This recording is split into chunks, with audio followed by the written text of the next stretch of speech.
नमस्कार दोस्तों, the high stenographer channel पर आप सभी का बहुत बहुत स्वागत है। चलिए डिक्टेशन शुरू करते हैं 5 सेकंड बाद। Yes, start. महोदय, जब तक अहिंदी भाषी हिंदी को हृदय से स्वीकार नहीं करते तब तक वह राष्ट्रभाषा का स्थान नहीं पा सकती। विराम। और यह तभी हो सकता है जब वे यह समझे कि इसमें उनका भी योगदान है और उन्होंने इससे केवल लिया ही नहीं बल्कि इसे कुछ दिया भी है और उन पर कोई दूसरी भाषा लादी नहीं गई है बल्कि यह उनकी ही भाषा है। विराम। मेरे कहने का अर्थ यह नहीं कि आप उनकी ही व्याकरण अपना लें। विराम। इसका अर्थ यही है कि आप उदारतापूर्वक जितना ले सकते हैं ले लें। विराम। भाषा इसी प्रकार बन सकती है। विराम। यह भी आवश्यक नहीं है कि उसको स्वीकार करने पर आप वहीं लिखना आरंभ कर दे। विराम।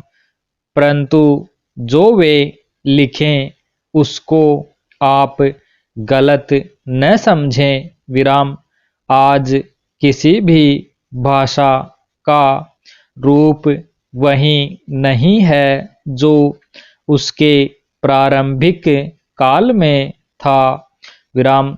उसमें परिवर्तन होता रहता है। विराम। हिंदी के इतिहास में भी आपको यही बात मिलेगी। विराम।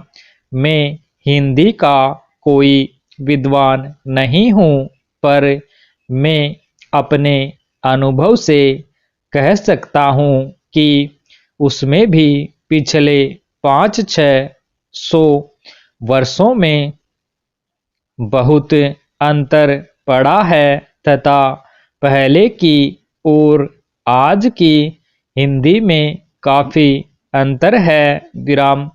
इसलिए नवयुग में जब वह देश की भाषा बनने जा रही है तो उसमें थोड़ा अंतर करना भी पड़े तो वह स्वीकार कर लेना चाहिए जिससे उसका अन्य प्रदेशों के लोगों के साथ मेल बैठ जाए। विराम।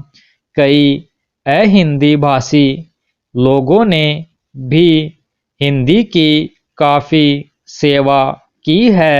विराम।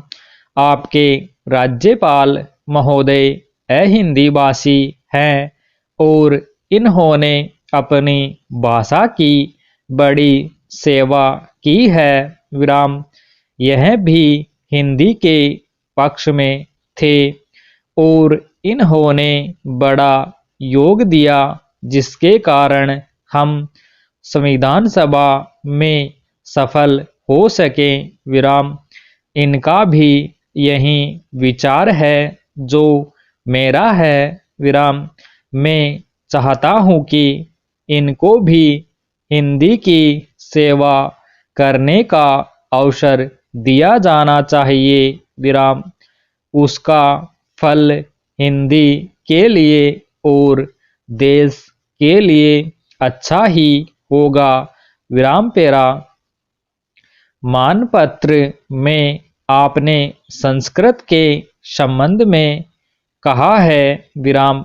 मैं मानता हूँ कि हमारे देश में संस्कृत का अध्ययन आवश्यक है क्योंकि देश की सभी भाषाओं का स्रोत वही भाषा है। विराम।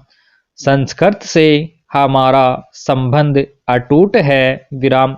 इसकी पढ़ाई लिखाई कम हो गई है यह हमारे लिए दुख की बात है विराम। मैं आशा करता हूँ कि इसकी उन्नति होगी विराम स्टॉप।